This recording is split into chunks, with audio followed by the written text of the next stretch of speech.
Hello friends. आप सभी का स्वागत करता हूं आपके अपने माय चैनल पर। मैं कमलेश। फ्रेंड्स, आज के इस वीडियो में आप सीखेंगे एक्सेल के कॉलम वर्सेस रो फंक्शन के बारे में। तो इन दोनों फंक्शन के बारे में मैं आपको वन बाय वन बताऊंगा। तो अगर ये वीडियो आपको अच्छा लगे तो प्लीज़ इसको आप लाइक करें, शेयर करें और चैनल को भी सब्सक्राइब ज़रूर करें। तो फ्रेंड्स, कॉलम फंक्शन और रो फंक्शन, अब इन दोनों फंक्शन का क्या यूज है और इन दोनों में क्या डिफरेंसेस हैं, पहले इसको हम समझ लेते हैं। सबसे पहले हम बात कर लेते हैं यहाँ पर कॉलम फंक्शन। तो कॉलम फंक्शन क्या होता है कि जैसे आप यहाँ पर देख रहे हैं कि हमारे पास कोई डेटा, अगर जैसे यहाँ पर देख रहे हैं कॉलम का एक मैंने बना रखा है, मर्ज कर रखा है, जो कि यहाँ पर सी से लेके ई कॉलम तक है। तो कॉलम फंक्शन क्या करता है कि किसी भी कॉलम का अगर आप उसको रेफरेंस नंबर बताओगे तो उसके हिसाब से वो आपको उसका नंबर बताएगा कि ये जो रेफरेंस है ये कौन से कॉलम का है, यानी कि कॉलम का वो आपको वहाँ पर नंबर निकाल के देगा। तो ये है कॉलम फंक्शन। अब रो फंक्शन क्या करता है, वो भी सिमिलर है, बट यहाँ पर कॉलम फंक्शन जैसे हमें कॉलम के रेफरेंस नंबर के रेफरेंस के हिसाब से उसका नंबर निकाल के देता है कि कौन से कॉलम का आपने रेफरेंस नंबर उसको बताया, तो उसके हिसाब से आपको आउटपुट निकाल के देता है। रो फंक्शन भी सेम ऐसे ही है, बट वो कॉलम में काम नहीं करके रो का आपको बताता है कि जो आपने रेफरेंस नंबर दिया है वो कौन से रोज का दिया है। तो ये तो मैंने आपको बेसिक बताया इन फंक्शन के बारे में। तो चलिए अब सीख लेते हैं इनको हम प्रैक्टिकली कैसे इसको हम यूज कर सकते हैं। तो यहाँ पर जैसे मैं आपको यहाँ पर पहले तो सिंपल मैं आपको एक एग्जांपल के थ्रू समझाता हूँ, फिर आपको मैं दूसरे एग्जांपल के थ्रू समझाऊंगा। पहले तो हम सिंपल इसको यूज करते हैं यहाँ पर कॉलम। तो यहाँ पर रेफरेंस फॉर एग्जांपल मैं इसका यहाँ पर दे रहा हूँ। तो ये अब ये जो यहाँ पर जो हमने यहाँ रेफरेंस लिया है यहाँ पर A6 का, दैट मीन्स जो ये रेफरेंस लिया है ये हमने यहाँ पर पहले कॉलम्स का लिया है। यानी कि इसने क्या किया कि इस रेफरेंस की बेस पर इसने बताया कि आपने जो रेफरेंस नंबर यहाँ पर दिया है वो कॉलम 1 का रेफरेंस है। इसी तरह अगर मैं इसको फॉर एग्जांपल मैं अगर यहाँ पे B2 अगर यहाँ करता हूँ B6, तो यहाँ पर देखिए जो इसका कॉलम का जो नंबर आया है वो आया है यहाँ पर 2। तो इस तरह से आप देख रहे हैं कि जैसे जैसे आप जो भी रेफरेंस नंबर देंगे उसके हिसाब से हमें उसका कॉलम नंबर यहाँ पर चेंज करता है।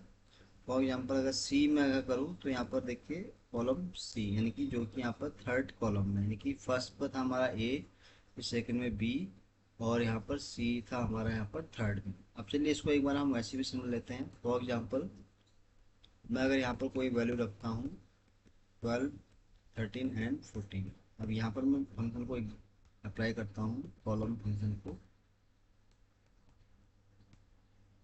और वन टाइम में मैंने इसका रेफरेंस ले लिया है इंटर।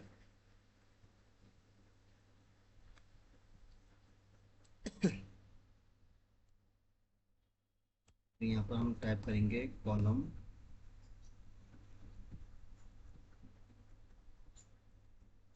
इसको अगर हम, तो ये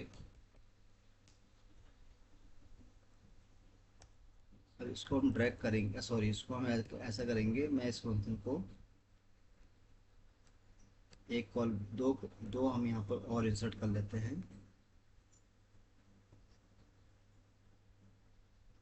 राइट, ये मैंने यहाँ कर दिया, तो इसको मैं अब यहाँ यूज़ करता हूँ, तो इसी को ही मैं ड्रैग कर लेता हूँ आगे। तो ये देखिए अब यहाँ पर क्या हुआ कि जो 8 7 है वो फर्स्ट कॉलम है, जो कि आप देख रहे हैं यहाँ पर सिलेक्ट हो रखा है।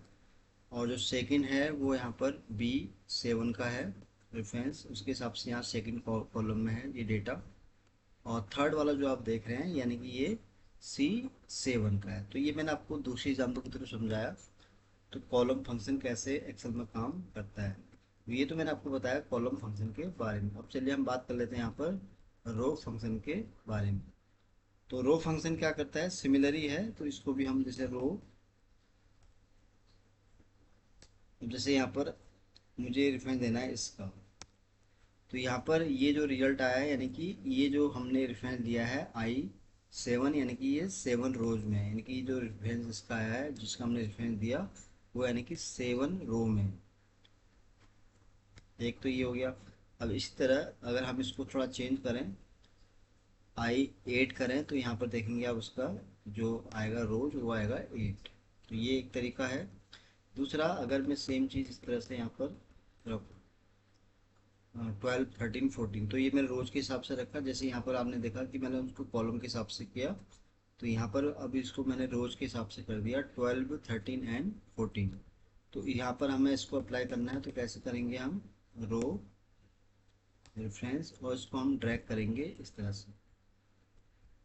तो यहाँ पर देखिए I7 में यानी कि 12 जो वैल्यू है वो आपको यहाँ पर 7 रोज में दिख रही है, जो कि यहाँ पर रोज का नंबर आ गया है। सेम इसी तरह यहाँ पर 13 जो आपको नज़र आ रहा है ये 8 रोज में है, जो कि ये आप देख रहे हैं। और ये जो 14 है ये आपको यहाँ दिख रहा है 9 रोज में। तो ये बेसिकली जो कॉलम और रो फंक्शन है, कॉलम क्या करता है कि किसी भी कोई भी रेफरेंस नंबर है उसको आप बताएंगे किसी भी कॉलम का, तो आपको उस कॉलम का नंबर वहाँ पर आपको रिजल्ट उसका निकाल के देगा। तो ये तो था कॉलम फंक्शन। अब बात है रो फंक्शन की। रो फंक्शन क्या करता है, सिमिलर ही जैसे कॉलम रेफरेंस के हिसाब से हमें कॉलम का नंबर बताता है, वैसे ये भी जो रेफरेंस आपको देंगे उसको रो का, उसके हिसाब से आपको उसका आउटपुट निकाल के देता है। तो ये फ्रेंड्स दोनों फंक्शन थे, कॉलम एंड रो, जिनके बारे में मैंने आपको बहुत आसान और सिंपल भाषा में समझाने की कोशिश की है कि कैसे फंक्शन एक्सेल में काम करते हैं और इसका यूज आप किस तरह से एक्सेल में कर सकते हैं। तो फ्रेंड्स आज के लिए बस इतना ही था। उम्मीद करता हूँ ये वीडियो आपको बहुत पसंद आया होगा। वीडियो अगर अच्छा लगा हो तो प्लीज़ इसको आप लाइक करें, शेयर करें और चैनल को भी सब्सक्राइब जरूर करें। तो आज के लिए बस इतना ही है, जल्दी ही आऊँगा आपके सामने फिर एक नए वीडियो के साथ। तब तक के लिए आप अपने आप को खुश रखें और अपना ध्यान रखें। Thank you.